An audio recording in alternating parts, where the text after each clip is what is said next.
Dear students of class 10, see, this is a new series where we are going to take up each and every chapter and we'll try to finish everything in 30 minutes. उस 30 minute में आपका पूरा का पूरा chapter complete हो जाएगा, जितने concepts हैं along with some examples। और उसको करने के बाद आप फिर देखिए कि आपका कॉन्फिडेंस कितना ऊपर जाता है। मैं आपको दावे के साथ कह सकता हूं कि जो हम लोग ये कर रहे हैं, अगर इसको आप ठीक से प्रैक्टिस करते हैं एंड रिविजिट करते हैं अपने किताब को, तो पता चलेगा कि इसके अलावा कुछ है ही नहीं।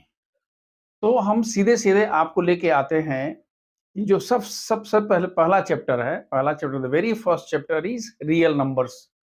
रियल नंबर्स में हमको पढ़ना क्या है, पहले वो देख लेते हैं। देखिए, रियल नंबर्स में बेटा हमको पढ़ना है प्राइम फैक्टराइजेशन। आप पहले से जानते हो, सिर्फ थोड़ा सा स्टाइल बदल देंगे। Prime factorization fundamental theorem of arithmetic, वही है बेसिकली, वो एक ही है, वो हम आपको बताएंगे क्या है। और तीसरा जो है वो HCF and LCM of two positive integers. Last में है revisiting irrational number. Revisiting means what? आप ऑलरेडी इरेशनल नंबर पढ़ लिए हैं, विजिट आप इसके लिए कर चुके हैं। अब सिर्फ आपको इसमें देखना होगा। अब देखिए, पहले वाले में हमारे पास क्या होगा कि हम फैक्टराइजेशन करना सीखेंगे, वो हम पहले से जानते हैं। सेकेंड वाले में हमें एक चीज पता है कि एलसीएम और एचसीएफ एचसीएफ कैसे निकालते हैं, लेकिन यहाँ पर हम लोग क्या करेंगे, प्राइम फैक्टर माने इसको यूज करके जितने हमारे पास प्राइम फैक्टर्स होते हैं, कोई कंपोजिट नंबर है उसके प्राइम फैक्टर्स जितने भी होंगे, तो प्राइम फैक्टर्स के पावर के फॉर्म में हम बात करेंगे और उसमें दो क्वांटिटी के बारे में बात करेंगे। फिर वहां से हम एलसीएम एचसीएफ निकाल लेंगे, ये दो क्वांटिटी, दो के लिए। और हम इरेशनल नंबर पहले से पता है, इसमें सिर्फ मिला के दो तीन तरह के क्वेश्चंस हैं। एक है कि √2 is an prove that √2 is irrational number, √3 is irrational number, माने जो इरेशनल नंबर है, या 5 + √2 3, ऐसे करके हमको प्रूव, यही बस इतना ही पढ़ना है आपको। ये आप ऑलरेडी इसको देख चुके हैं, लेकिन हम स्टार्ट करते हैं शुरू से, ताकि आपको, अगर आपको कुछ नहीं पता होगा तो आप यहाँ से कर सकते हैं। देखो बच्चा लोग, सबसे पहले हम क्या करते हैं, हमारे पास होता है set of natural number. Set of natural number हमारे पास क्या है? नेचुरल नंबर में हमें पता है कि ये हमारे पास होता है 1 2 3 4। ये समझ में आ रहा है क्या होता है? ये सेट ऑफ नेचुरल नंबर है, ये नेचुरल नंबर है। इसके बाद हमारे पास क्या होता है जी? Whole number. होल नंबर में क्या होता है? 0 1 2 3। ये क्लियर है? नेचुरल नंबर हो गया, होल नंबर हो गया। इसके बाद हम कहते हैं क्या होता है? इंटीजर। ये वाला क्या था जी? ये होल नंबर था। तीसरा वाला हमारे पास क्या होता है? इंटीजर होता है। इंटीजर में क्या क्या होता है? 0, और ये सभी पॉजिटिव तो होते ही हैं, लेकिन इधर भी होता है। तो ये हमारे पास क्या हो गया? इंटीजर्स हो गए। इसके बाद हमारे पास होता है रैशनल नंबर। हमने क्या बोला था? Rational number. रेशनल नंबर क्या होता है? A number such that x is equal to, or a number which can be written x such that x is equal to p by q, where p and q are integers and q is not equal to 0। ये हम कहते हैं, ये हमारे पास क्या हो गया? Rational number. इसके बाद हमारे पास होता है इरेशनल नंबर। इरेशनल नंबर में हम क्या कहते हैं? हम कहते हैं non recurring and non terminating. क्या होता है बेटा? ये होता है non recurring and non terminating. और रियल नंबर क्या होता है, हम अब इसके बात करते हैं। तो सबसे पहले हमको पता चल गया कि हमारे पास क्या होता है? Natural number 1 2 3 4, whole number 0 1 2 3 4, integers 0 1 2 3 4, -1 -2 -3 -4। Rational number क्या होता है? जो हमारे पास फ्रैक्शंस के रूप में नंबर आते हैं। और integers that is irrational number क्या होता है? जो रेशनल नहीं होता है, मतलब हम बोलते हैं non terminating and non recurring. इसका सबसे बढ़िया एग्जांपल आपको टीचर्स बताए होंगे कि आप कह सकते हो कि 0.1 0.1 0.01 0.00, ऐसे करके याद है। ये खत्म भी नहीं होगा और रिपीट भी नहीं हो रहा है, लेकिन ये different from all these numbers. इसको अगर आप दूसरे फॉर्मेट में देखते हैं तो सबसे पहले आप क्या लिखते हो? आप लगते हो कि सबसे पहले sir set of natural number होता है, होल नंबर होता है, इंटीजर होता है, और ये क्या होता है, रेशनल नंबर होता है। क्यों? क्योंकि जो नंबर p बाई क्यू के रूप में लिखा जा सकता है उसको हम रेशनल नंबर कहते हैं। तो 0 को भी लिख सकते हो, 1 को भी लिख सकते हो, -5 को लिख सकते हो, 7 को लिख सकते हो, नीचे खाली 1 तो कर देना है। लेकिन ऐसे भी कुछ नंबर हैं जो इसमें नहीं आता है, जो अभी हम जिसकी चर्चा कर रहे थे। तो उस केस में ये पूरा जो सेट होता है, मतलब क्या, जो रेशनल नंबर है and plus what irrational number, यही हमारे पास क्या होता है, बेसिकली यूनियन होता है। रेशनल नंबर और इरेशनल नंबर का जो एक साथ कंबाइन कर देते हैं तो उसको क्या बोलते हैं, रियल नंबर। मतलब क्लास 10 में जितने तरह के नंबर्स आप जानते हैं वो सभी क्या हो गए, रियल नंबर्स हो गए। तो अब हम चर्चा करते हैं, एक छोटा सा क्वेश्चन देखते हैं। पहले एक हम इसमें करेंगे क्या कि हम पहले इसको बोर्ड पर कुछ लिख देंगे, फिर हम लोग उसको एक एक करके डिस्कस। अब देखिए एक इलस्ट्रेशन, हमारे पास दो नंबर्स हैं 120 और दूसरा है 900। 120 को कैसे आप फैक्टराइजेशन करते हैं, कैसे आप फैक्टराइज करते हैं, आपको पता है। 120 2 से डिवाइड करेंगे 60, फिर 2 से डिवाइड करेंगे 30, फिर 3 से डिवाइड करेंगे 15, फिर 3 से डिवाइड करेंगे 3 से 5 और 5 से डिवाइड करने पर 1। इसी तरह से अगर 900 है तो 2 से डिवाइड करेंगे 450, 2 से डिवाइड करेंगे 225, 3 से करेंगे 75, फिर एंड ये हमारे पास हो गया। यानी हमारे पास जो फैक्टराइजेशन हो गया वो 2 इंटू 2 इंटू 2 इंटू 3 इंटू 5 हो गया। या इसको हम ये कह सकते हैं कि 2 3 बार आया है तो लिख दिया 2 to the power 3 into 3 to the power 1 and 5 to the power 1। इसी तरह से हमारे पास 900 को हम लिख सकते हैं 2 इंटू 2 3 इंटू 3 5 इंटू 5, जो वहां पर आया है वही मैंने लिखा है। यानी ये क्या हो गया, 2 स्क्वायर प्लस 3 स्क्वायर 5 स्क्वायर। यानी हमारे पास 120 को पावर के फॉर्म में हमने ये लिख दिया और 900 को पावर के फॉर्म में हमने ये लिख दिया। यहां तक तो क्लियर है। अब दूसरी बात देखिए, जब हम फैक्टराइजेशन की बात करते हैं तो हम इसको लिखते कैसे हैं। जैसे अगर 120 को लिखना है तो आप कहते हो भाई हमारे पास 120 है, तो 120 को हम दो पार्ट में करते हैं। सबसे पहले हम इसको किससे डिवाइड किए थे, 2 से। तो हमने कह दिया भाई हमने इसको एक फैक्टर इसका क्या हो गया, प्राइम फैक्टर 2 हुआ ना भाई। अब 2 के फर्दर नहीं हो सकता है। लेकिन दूसरा फिर क्या हमारे पास हो गया, दूसरा हो गया कितना हो गया 60। फिर 60 पर आते हैं, फिर हम इसको देखते हैं, फिर हमारे पास 2 होता है और फिर यहाँ पर 2 होता है, ये 30 हो गया। फिर हम 30 पर आते हैं तो हमारे पास कितना होता है जी, फिर 2 फैक्टर होते हैं, ये 2 होता है और ये क्या होता है, ये 15 होता है। फिर यहाँ पर हमारे पास 2 होता है। इसमें हम वही कर रहे हैं, सिर्फ लिखने का तरीका बदल रहे हैं। तो ये हमारे पास 3 हो गया और ये हमारे पास 5 हो गया। यानी हमारे पास अगर आपसे कोई पूछता है कि भाई प्राइम फैक्टराइजेशन क्या है, तो हम क्या लिखेंगे, 2 2 2, देख रहे हैं ये 2 2 2 हो गया एंड 3 एंड 5 3 एंड 5। तो ये प्राइम फैक्टराइजेशन करने का तरीका ये, इस तरह से आप इसको भी कर लेंगे। अब एक बात जो मैं कहने जा रहा हूं वो बहुत इंपॉर्टेंट है, हम लोग पहले खत्म कर लेते हैं उसके बाद देखते हैं। अगर आपसे कोई पूछता है कि भाई इन दोनों का एलसीएम क्या होगा और एचसीएफ क्या होगा, तो पहले हम बात करते हैं हाईएस्ट कॉमन फैक्टर की। याद रखिए हम क्या बोल रहे हैं, highest common factor. Common factor में जो दोनों में रहेगा। तो अगर आप ध्यान से देखिएगा तो देखिए दोनों में हम देखते हैं कि भाई देखिए एक यहाँ 2 है और एक यहाँ 2 है, एक यहाँ 2 है, एक यहाँ 2 है। इसके बाद अब कोई वहां पर कॉमन नहीं है। इसका मतलब ये हुआ कि इन दोनों में, ध्यान से देखिएगा, इन दोनों में हाईएस्ट कॉमन फैक्टर है। तो जो 2 का लोवेस्ट इंडेक्स होगा, लो का इंडेक्स यहाँ 2 टू द पावर 3 है, यहाँ 2 टू द पावर 2 है, तो हमने यहाँ क्या कह दिया एचसीएफ के लिए 2 टू द पावर 2। ये क्लियर हो गया। अब हम आते हैं दूसरे पर, 2 खत्म, अब 2 के बारे में नहीं सोचना है। 3 देखते हैं तो 3 का पावर 1 है और यहाँ 3 का पावर 2 है। इन दोनों में कॉमन क्या है, सिर्फ एक ही 3 है। तो हमने यहाँ पर क्या कह दिया, हमने कह दिया इंटू 3। 3 भी खत्म और अगला फिर हमारे पास क्या है 5। 5 का पावर 1 है, यहाँ पर 2 है।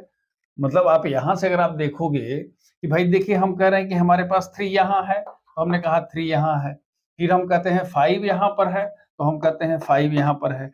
ये 3 और 5 है, लेकिन वहां नहीं है, हमको तो कॉमन चाहिए। ये तो समझ में आ रहा है। जो हमारे पास कॉमन में है उसको हमने ले लिया, तो ये हमने कह दिया कि 5 हुआ, तो हमारे पास एचसीएफ कितना हो गया? 5×15 चौके 60। पहले तो बात क्लियर हो गई।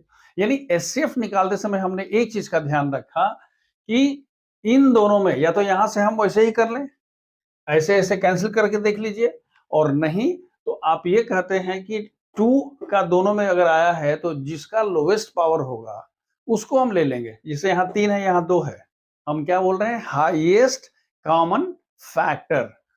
दूसरा, जब हम एलसीएम की बात करते हैं, पहले तो एचसीएफ हो गया 60, अब जरा हम एलसीएम की बात करते हैं। एलसीएम माने क्या होता है? Least common multiple. पहले मल्टीपुल मतलब क्या होता है? जैसे 2 है, फिर 2 से मल्टीप्लाई 4 होगा, फिर 2 से करेंगे तो 8 होगा, उसको मल्टीपुल बोलते हैं।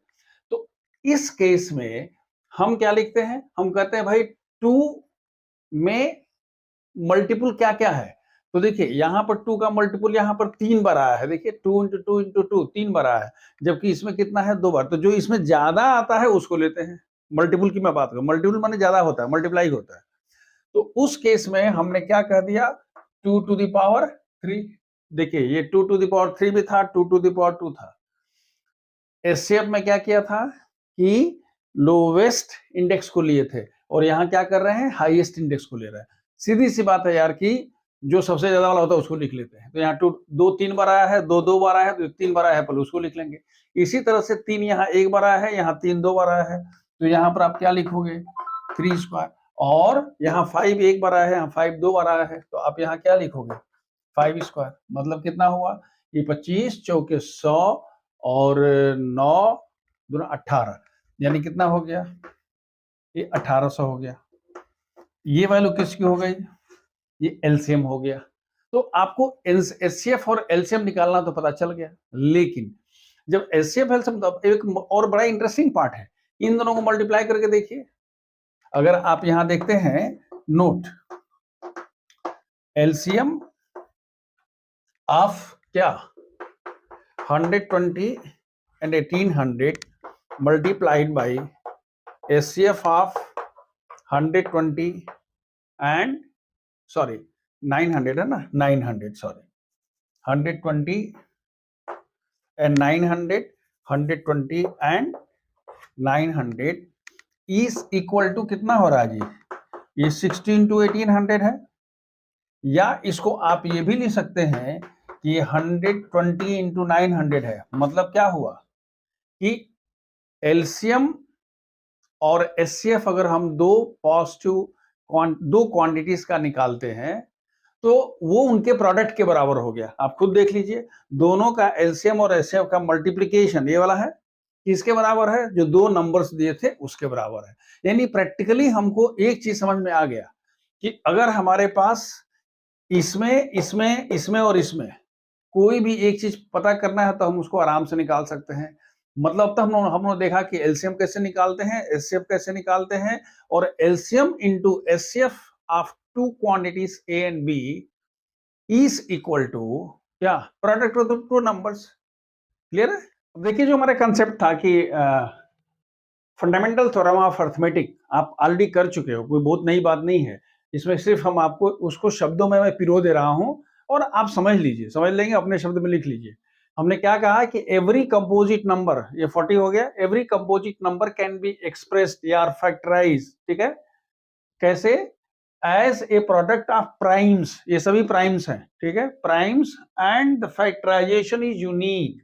देखिए यूनिक का मतलब क्या होता है कि हम करें, आप करें, कोई भी करे, क्लास में 40 बच्चे हैं, सभी करते हैं, तो ये फैक्टराइजेशन जो है वही आएगा। हाँ, जो प्राइम फैक्टर्स हैं, प्राइम्स जो हैं, वो उनका ऑर्डर चेंज हो सकता है। कोई 2 × 2 × 2 × 5 लिखे, कोई 5 × 2 × 2 लिखे। बात समझ में आ रही है? इसी तरह से हमने एक एग्जांपल दिया है कि 40 can be written as 2 × 2 × 2 × 5 and 180 can be written as 2 × 2 × 3 × 3 × 5। यानी ऑर्डर चेंज हो जाएगा, लेकिन ये यूनिक होगा, माने 2 बार 2 आएगा, 3 बार 2 आएगा और 1 बार 5 आएगा। ये क्लियर हो गया इसमें 180 में। जो दूसरा फॉर्मूला है, आप इसको वेरीफाई करके देखे हैं, जो हमने किया है कि HCF of AB into LCF of AB is equal to A into B, माने product of HCF and LCM of two numbers is equal to product of two numbers. तो अगर इसको निकालना होगा तो दिस डिवाइड बाई LCM हो जाएगा, और अगर LCM निकालना होगा तो AB डिवाइडेड बाई क्या होता है। हालांकि आपके सिलेबस में नहीं है, लेकिन अगर तीन क्वांटिटी है तो तीन क्वांटिटी में ऐसा नहीं होता है। जैसे आप लिखते हो कि हमारे पास HCF, आप लिखना चाहते हो कि HCF ऑफ, मान लीजिए कहना चाहते हो PQR, HCF ऑफ तीन क्वांटिटी PQR, तो इसका मतलब नहीं होगा क्या कि HCF और LCM, नहीं, इसको आपको लिखना पड़ेगा P into Q into R into how much, LCM of PQR divided by फिर क्या, LCM of PQ into LCM of QR into LCM of PR। ये आपका सिलेबस में नहीं है, आप वैसे देख लीजिएगा। इसी तरह से अगर आपको LCM निकालना होगा तो जहां LCM वहां HCF हो जाएगा, जहां पर LCM है यहां पर LCM है, यह LCM है। अगर यहां पर HCF होगा तो देखो, हम लोग इसमें एक दो एग्जांपल देखते हैं। इसमें दिया है कि find HCF and LCM of 510 and 92, और ये दूसरा क्वेश्चन है, एक ही तरह के क्वेश्चन है। देखिए, हम जब इसकी बात करते हैं HCF ऑफ दिस, तो अगर हम HCF ऑफ दिस निकालते हैं तो 510 के हम फैक्टर्स ऐसे निकालते हैं। इसके फैक्टर्स, प्राइम फैक्टर्स क्या हो गए, 2, 3, 5, 17, एंड 92 के प्राइम फैक्टर्स क्या हो गए, ये हो गया हमारे पास 2, 2 एंड 23, ये वाला हो गया 2 स्क्वायर 23। अब HCF निकालते समय आपने कहा था कि प्राइम फैक्टर का लोवेस्ट पावर वाला, तो यह क्या हुआ, 2 में से 2 हो गया, और उसके बाद और कोई कॉमन फैक्टर है नहीं। कॉमन फैक्टर का जो लोवेस्ट है, तो पहले तो यहाँ पर 3 यहाँ है लेकिन यहाँ नहीं है, 5, 17 वहां है लेकिन यहाँ नहीं है, 23 यहाँ है तो वहां नहीं है, यानी कॉमन नहीं है। तो हमारे पास इसका HCF कितना हो गया, HCF इज इक्वल टू 2। और जब LCM निकालते हैं तो LCM में सबको कंसिडर करना होता है। 2 लेंगे लेकिन 2 का स्क्वायर है तो 2 का स्क्वायर हो गया, यहाँ पर 3 हो गया, 5 हो गया, 17 हो गया and 23। Once you multiply then you will be getting 23,460। देखिए, अगर तीन क्वांटिटीज हैं, लिखते हैं 12, 15 एंड हाउ मच 21, इसका निकालना है तो हमें पता है कि 12 को 2 इंटू 2 इंटू, यानी ये बेसिकली क्या है, 2 स्क्वायर इंटू 3 है, 3 इंटू 5 है, और यहाँ पर 3 इंटू 7 है। बस हम वही करते हैं भाई। HCF के लिए क्या है, कॉमन फैक्टर क्या है, यहाँ पर 3 है, 3 है, 3 है, तो हमने कह दिया भाई इसका HCF तो इतना हो गया। और LCM के लिए क्या करते हैं, 2 का स्क्वायर लिख लिया, 3 लिख लिया, और याद रखिए मल्टीपल वाले में कॉमन होना जरूरी नहीं है। मतलब क्या हुआ, कहीं भी अगर एक बार आ गया तो हमने कह दिया, मतलब क्या हुआ, 2 स्क्वायर यहाँ, जैसे अगर यहाँ 7 आया है, यहाँ नहीं, कोई दिक्कत नहीं है, वो 7 यहाँ रहेगा।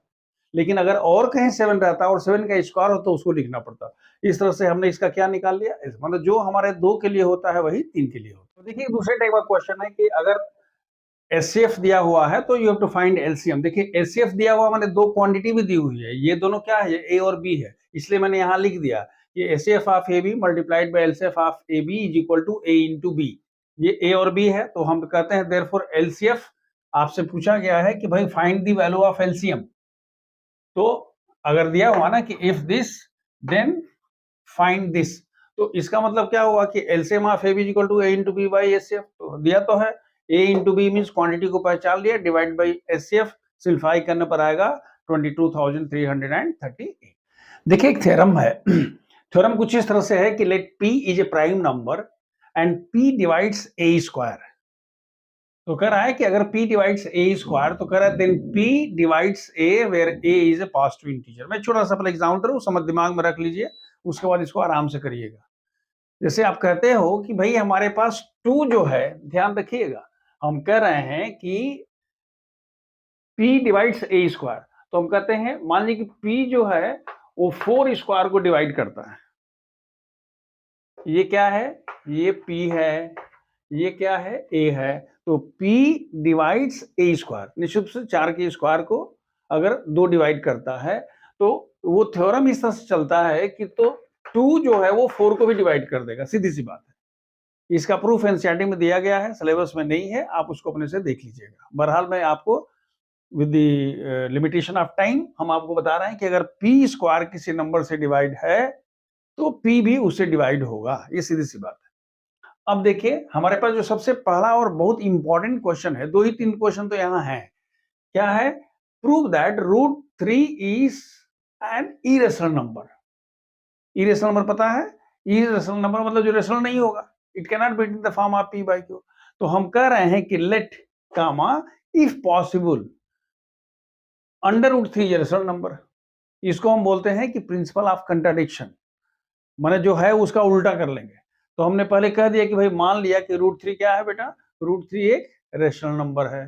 तो अगर अब आगे बढ़ते चले जाएंगे और लास्ट में हम कहेंगे भाई जो हम माने थे वो गलत था। तो हमने क्या लिखा? उसी को बोलते हैं प्रिंसिपल ऑफ कंट्राडिक्शन, माने उल्टा मान लीजिए, आगे बढ़ते चले जाइए और अपने लॉजिक से ही अपने आप का जो एजम्पशन है उसको गलत प्रूव कर दीजिए। तो यहाँ हमने क्या लिखा? प्रूव करना है इरेशनल नंबर। आप मान क्या रहे हैं? Rational number. तो रेशनल नंबर होगा तो हम जानते हैं कि rational number can be in the form of p/q या a/b। तो हमने कहा कि therefore √3 can be written in the form of a/b या p/q। लेकिन a और b में कोई भी कॉमन फैक्टर नहीं होगा, सीधी सी बात है। कॉमन फैक्टर होगा तो कट जाएगा। अब देखिए अगर ऐसा है तो a का मान क्या होगा? b√3, यानी a² बराबर क्या होगा? 3b²। यहां तक तो क्लियर हो गया। a² will be 3b²। जब किसी भी नंबर को हम दिस इंटू दिस करते हैं, इसका मतलब क्या हुआ कि a² इज डिविजिबल बाई 3। या तो आप ये कहिए कि 3 इसका फैक्टर है, या आप कहिए कि a² 3 से, b² से भी डिविजिबल है, लेकिन हम पहले क्या कर रहे हैं कि a² इज डिविजिबल बाई 3। और अभी आपने थ्योरम पढ़ा है कि अगर a² is divisible by 3 then a will also be divisible by 3। तो हमने वही लिखा, therefore a is divisible by 3। अब देखिए अगर a 3 से डिविजिबल है, a इज डिविजिबल बाई 3, इसका मतलब क्या हुआ कि it can be written in the multiple of 3।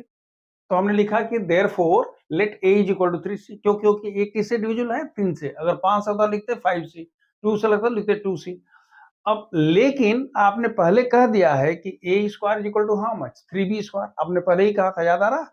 a is by b is equal to √3, a is equal to √3b। तो आपने कहा a² is equal to 3b²। a का मान मैंने दिया तो यहाँ क्या कर दिया? 3c² is equal to 3b²। समझ में आ रही बात? कुछ नहीं किया, उसको उठा कर रख दिया। इसका मतलब क्या हुआ कि b², ये 3 कैंसिल हो जाएगा, तो लिखे b² is equal to 3c²। b² equal to 3c² कहने का मतलब क्या हुआ कि b² इज डिविजिबल बाई 3। याद रखिएगा भाई, कोई भी नंबर b² जो है 3 इंटू समथिंग लिख दो, किससे हो गया बेटा? 3 से डिविजिबल हो गया। और अभी मैंने कहा कि अगर b² डिविजिबल होगा तो b भी डिविजिबल होगा। तो इन दोनों से ये आपका हो गया 2। आपने कह दिया कि a इज डिविजिबल बाई 3, फिर दूसरा आपने कहा b इज डिविजिबल बाई 3। इसका मतलब क्या हुआ कि देयरफॉर 3 इज a क्या? कॉमन फैक्टर हो गया ना जी, common factor in a and b। पहले तो आपने शुरू में कहा था कि a b में कोई कॉमन फैक्टर होगा ही नहीं, और यहां कह दिया कि क्या? a भी 3 से डिविजिबल है और b भी 3 से डिविजिबल है। तो आपने कह दिया a और b दोनों क्या हो गया? 3 से बने, उसमें कॉमन फैक्टर हो गया। हम लिख सकते हैं विच contradicts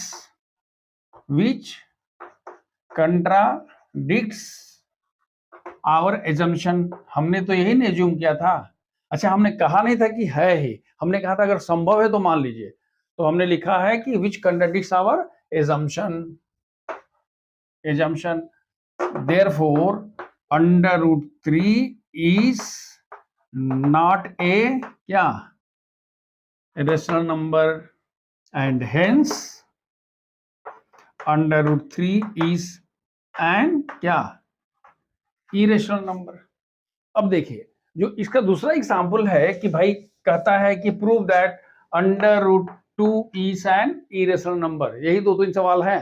√2 is an irrational number, तो कहेंगे कि if possible let's suppose that this is rational number. फिर आप लिखोगे a is equal to how much? √2b, a² is equal to 2b। जो आपने 3 के लिए किया था वही 2 के लिए कर दीजिए। वहां पर 3 कॉमन फैक्टर आया था, या ए और बी 3 से डिविजिबल थे, और यहाँ ए और बी किससे डिविजिबल हो जाएंगे? 2 से डिविजिबल हो जाएंगे। That's all. देखिए आपको पाए 2 रिमार्क या 2 नोट हम आपको लिखवाते हैं, आप पहले से पढ़ चुके हैं, उसी को हम लोग जस्ट रिविजिट कर रहे हैं कि sum and difference of a rational and irrational number will be a rational number and product and quotient of rational number and irrational number will be an irrational number। मतलब irrational number क्या तो सबको irrational बना देगा, सीधी सी बात है। जैसे हमारे पास 2 एक रेशनल नंबर है और √3 रेशनल नंबर है, तो 2 + 3 क्या होगा? इरेशनल नंबर होगा। ये रेशनल है, इरेशनल, लेकिन पूरा का पूरा नंबर क्या हो गया? इसको क्या बोलेंगे? इरेशनल। इसी तरह से अगर 2 रेशनल नंबर है और √3 इरेशनल नंबर है, तो 2 - √3 को हम क्या बोलते हैं? Irrational number. इसी तरह से अगर 2 रेशनल है और √3 मतलब क्या हुआ? ध्यान से देखिएगा, ये रेशनल नंबर है और √3 क्या है? इरेशनल नंबर है। तो पहला हमने कहा कि 2 + √3, दूसरा हमने कहा 2 - √3, तीसरा हमने कहा 2 × √3 और चौथा हमने कहा 2/√3 या √3/2। ये सभी क्या होते हैं? इरेशनल हो जाते हैं। अब इसी क्रम को अगर हम आगे बढ़ाते हैं और हम ये प्रूव करते हैं कि एक क्वेश्चन आप देखते हैं कि प्रूव दैट, ये आपके क्वेश्चन आपका दिया हुआ है कि prove that 6 + √2 is an irrational number। Irrational number आपको प्रूव करना है। 6 + √2 इज, वो रिजल्ट आपको पता चल गया, लेकिन आपको अगर क्वेश्चन आ जाए तो हम क्या लिखेंगे? फिर वही 6 + √2 इज एन इरेशनल नंबर। हम कहते हैं कि लेट इफ पॉसिबल क्या 6 + √2 इज अ रेशनल नंबर। याद आ रहा? लेट हमने जो लिखा था ना सोल्यूशन इसका, let if possible 6 + √2 is a rational number. अगर रेशनल नंबर होगा तो आप क्या लिखोगे? 6 + √2 can be written as a/b, where a and b have no common factor। ठीक है बेटा, इसका मतलब ये हुआ कि √2 will be equal to a/b - 6। अब देखिए क्या हो रहा है, ये हमारे पास क्या है? ये रेशनल नंबर हो गया। क्यों? क्योंकि a/b रेशनल नंबर है, 6 रेशनल नंबर है। रेशनल नंबर का डिफरेंस क्या होता है? रेशनल। और ये क्या हो गया? इरेशनल नंबर हो गया। तो हम कह देंगे कि हमने तो कहा था कि अगर पॉसिबल है तो मान लीजिए कि वो रेशनल है। तो अब अगर हम आगे बढ़ रहे हैं तो देख रहे हैं कि लेफ्ट साइड में इरेशनल नंबर आ रहा है और राइट साइड में रेशनल नंबर आ गया। तो ये क्या हो गया? हमने कहा which contradicts our assumption and hence our assumption is wrong. और अगर हम ये कह देते हैं, इसका मतलब क्या हुआ? विच कंट्राडिक्ट्स, आप क्या लिखोगे? यहां पर लिखोगे कि but √2 is irrational and a/b -6 is what? Rational number. और आप लिखोगे इसके बाद which contradicts our assumption, which contradicts our assumption and therefore assumption लिख लीजिएगा, assumption therefore 6 + √2 is an irrational number। That's all। एक दो एग्जाम्पल और कर लेते हैं, आपकी पूरी किताब खत्म हो गई, एक्सरसाइज खत्म हो गई। क्वेश्चन है कि prove that 1/√2 is a irrational number. तो आप लिखोगे कि लेट, वही let if possible it is क्या 1/√2 इरेशनल नहीं है बल्कि क्या है? रेशनल है। रेशनल होगा तो लिखोगे 1/√2 इज इक्वल टू a/b। दोनों में क्या फर्क हो रहा है? इसमें सिर्फ ये हो जाएगा कि b is equal to √2a हो जाएगा। वहां पर a is equal to √2b था और यहाँ a जो, बाकी जो आपने किस में किया था? √2 वाले में किया था वही करेंगे। जैसे आपने कहा b² is equal to how much? 2a²। तो आप क्या लिखोगे? लिखोगे कि b² इज डिविजिबल बाई 2। तो फिर लिखोगे therefore b is divisible by 2। अगर b डिविजिबल तो फिर आप क्या लिखोगे? b is equal to 2। ऐसे करके जैसे आपने पीछे वाला किया था वैसे, बस फर्क क्या है कि a और b इंटरचेंज हो गया। दूसरा, अगर आपसे ये क्वेश्चन पूछा जाए कि 5√3 इज क्या? अ rational number, sorry irrational number. तो अगर ये इरेशनल नंबर आपको होना है तो आप इसको हम एक और तरीका बताएंगे। जैसे आपने कह दिया कि ये इरेशनल नहीं है, सपोज कर लीजिए, तो आपने कहा कि let suppose that this is a rational number. आपने क्या कहा? इरेशनल नंबर है। हम अभी इसको छोड़ करके पहले उसको देखिए, 5√3 को आप क्या प्रूव इरेशनल करना चाहते हैं, तो हम कहते हैं कि भाई let's suppose that is possible. ये क्या हो गया, this is a by b, मतलब क्या है, हम मानते हैं कि ये इरेशनल नहीं है, क्या है, रेशनल है, तो रेशनल है तो ऐसा हो गया। इसका मतलब क्या हुआ कि √3 will be equal to a by 5b, ये रेशनल ही रह जाएगा। ए बाई बी में डिनोमिनेटर में अगर 5 से मल्टीप्लाई करेंगे तो ये रेशनल हो जाएगा और ये क्या होगा, इरेशनल हो जाएगा। आपका जो एजम्पशन था आपने कंट्राडिक्ट कर दिया और कह दिया देयरफॉर जो हमारा एजम्पशन था कि वो इरेशनल है वो क्या हो गया, गलत था। यानी ये रेशनल था, गलत है। यानी 5√3 क्या है, एक इरेशनल नंबर है। 1/√2 की मैं बात कर रहा था, तो अगर आप कहते हो इसका मतलब क्या हुआ जी कि √2 बराबर क्या होगा, b बाई ए। अगर ये रेशनल नंबर है तो ये भी रेशनल नंबर होगा, रेशनल नंबर का रेसिप्रोकल भी रेशनल नंबर होता है, तो ये रेशनल हो गया, ये रेशनल नंबर हो गया, फिर कंट्राडिक्ट हो गया।